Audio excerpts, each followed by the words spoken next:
Hey Internet, it's Ginter with MiniMishaps, and last time we did a 3D print and paint project. It was our friend the Walrus Fisherman here. Now, it's a little bit different today. Two different 3D printers. The Walrus was a resin printer at Nerd HQ. This next one today is going to be a Cthulhu Mindflayer that was printed at the public library. So the 3D print and paint is the plan, and this is actually a birthday present for Frybox64. Look at this.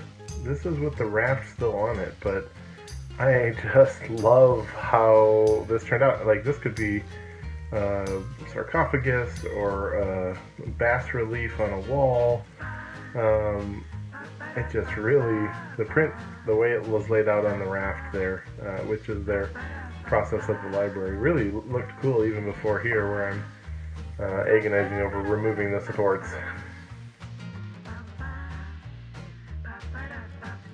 Alright, first thing that we needed to do was to, actually before priming, I needed to get some paint in between the layers. I needed to saturate all the holes and get some paint into the plastic holding it together.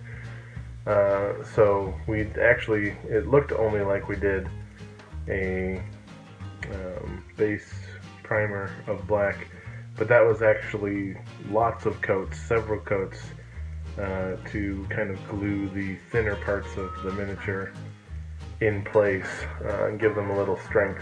So next we added our base coats, which are blue and purple.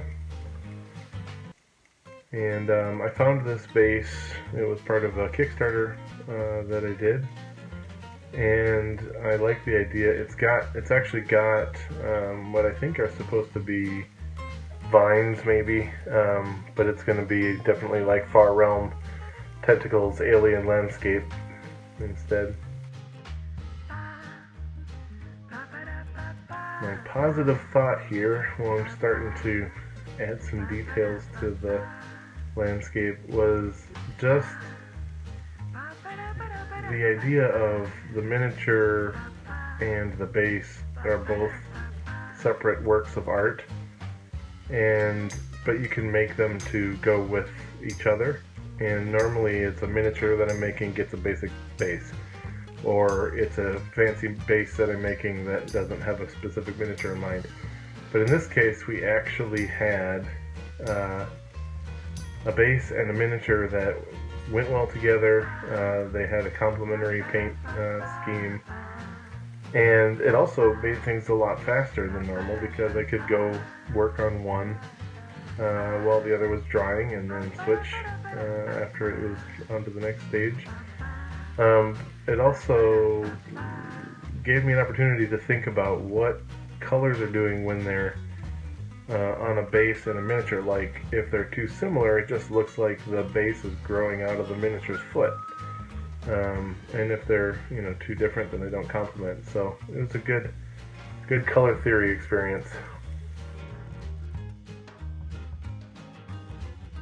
I mentioned it before, but it is, we gotta celebrate Frybox64's birthday, so go check out her channel and wish her happy birthday on one of her recent videos. For you guys in the comments, I want you to post 2 colors that you think go together really well. We'll do kind of a complement color theory question today. I love this, and I'm not normally a horror person, but I am going to have a hard time giving this miniature away. Luckily, in this case, I don't have to come up with a reason for this miniature to be in the Getherverse because it's a gift for somebody else. So I know that Frybox64 is excited about Call of Cthulhu. That's why I chose this sculpt and this color scheme. And as far as the Getherverse goes, the Far Realm is still cut off from the prime material, like all the other planes. So If there are mind flayers, they are Skyfell, and they are powerless. They can't currently connect to the far realm. You guys survived me again. Thanks for joining, and we'll see you in the next video. Thanks, Internet.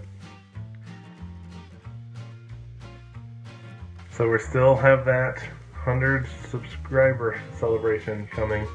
We came right up close. We're at 99. So if you see this and you're not subscribed, you could put us over.